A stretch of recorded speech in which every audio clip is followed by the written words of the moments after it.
voyage, voyage, plus loin que la nuit et le jour. Voyage, et jamais ne reviens. J'ai tout quitté il y a 2 ans, je suis partie de chez moi, j'habitais à Nantes.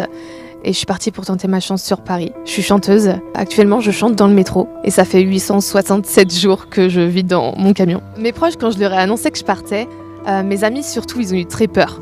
Ils se sont dit, mais elle est complètement folle. Là, c'est tous les petits mots que mes amis m'ont écrits avant que je parte. Ma patronne, Camille, fais attention à toi. Et je te le redis, la seule personne à qui tu dois faire confiance, c'est toi. Je t'aime fort. Tous les soirs, en m'endormant, je vois ça et ça me réchauffe le cœur, ça me motive. Et en voyant ça, je me dis vraiment que je reviendrai pas tant que j'aurai pas réussi. Quand il me prend dans ses bras, qu'il me parle tout bas, je vois la vie en rose. Le métro, pour moi, c'est la meilleure des écoles. C'est là où j'apprends, où j'évolue, où je grandis et je rencontre énormément de personnes. Et il y a des jours aussi où on vomit devant moi, où il y a des messieurs qui viennent et qui veulent me prendre le micro pour chanter.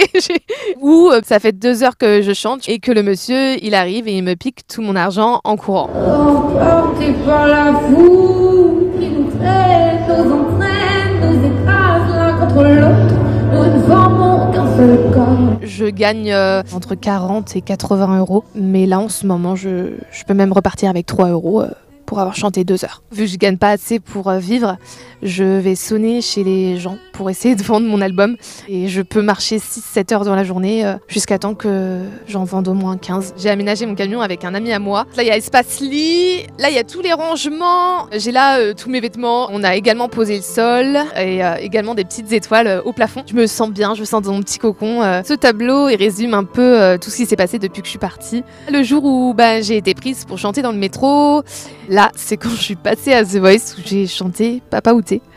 Et ça donne dites-moi d'où il vient, enfin je saurai où je vais.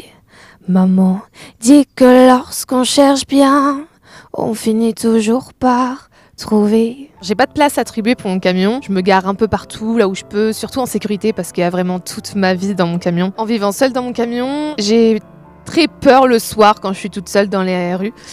Chaque bruit, chaque pas, chaque bruit de voiture, j'ai peur. Donc je dors avec une alarme dans la main. Dans le camion, il y a des jours où il a fait très froid. Je suis allée jusqu'à -7 dans le camion et je suis tombée malade. Pour me laver, je vais généralement dans les douches des piscines publiques. Et ensuite, pour les toilettes, c'est un peu plus délicat. J'ai des toilettes sèches dans mon camion. Mais heureusement, j'ai la chance d'avoir des gens qui me contactent et qui me loge devant chez eux avec mon camion, qui me branche un chauffage ou qui me prête une douche. Et aussi, généralement, ils me proposent de manger avec eux le soir. Dans mon camion, c'est un studio d'enregistrement, donc je compose, j'écris. Et ensuite, je pars chanter dans le métro. Je chante généralement 3 heures. Et ensuite, je rentre dans mon camion et je fais une grosse sieste.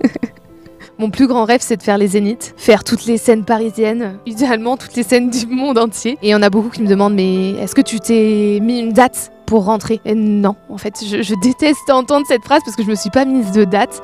Je suis partie pour réaliser mon rêve. Et si à 80 ans, je dois encore être dans le métro en train de chanter, je serai dans le métro encore en train de chanter. Je suis une femme pleine d'ambition, dans ma chambre, dans mon camion. Moi je tourne en